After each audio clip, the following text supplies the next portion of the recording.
যুক্তরাষ্ট্রের খাদ্য সহায়তা কর্মসূচি স্ন্যাপে আসছে বড় পরিবর্তন। নতুন নিয়মে সুবিধা পাওয়ার পাশাপাশি এবার রাজ্যগুলোকেও নজর দিতে হবে কর্মসূচির ব্যবস্থাপনায়। দীর্ঘদিন ধরে স্ন্যাপের সুবিধা বাবদ খরচের প্রায় পুরো অর্থই বহন করে আসছে ফেডারেল সরকার। ফলে সমালোচকদের অভিযোগ, ফ্রি অর্থ হওয়ায় অনেক রাজ্যের কর্মসূচি পরিচালনায় কঠোর নজরদারির প্রণোদনা ছিল কম।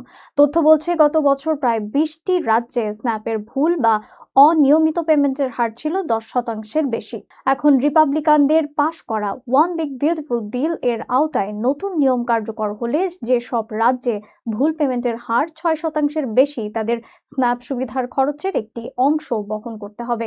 অন্যদিকে যেসব রাজ্য নির্ভুলভাবে কর্মসূচি পরিচালনা করতে পারবে, তাদের অতিরিক্ত অর্থ দিতে হবে না। অর্থাৎ নতুন ব্যবস্থায় শুধু মানুষকে খাদ্য সহায়তা দেওয়া নয়, কতটা সঠিকভাবে সেই সহায়তা দেওয়া হচ্ছে তার উপর নির্ভর করবে রাজ্যের আর্থিক দায়। ফলে স্ন্যাপ সংস্কারের প্রশ্ন উঠছে, এতে কি অপচয় ও ভুল পেমেন্ট কমবে, নাকি রাজ্যগুলোর ওপর বাড়বে নতুন আর্থিক চাপ?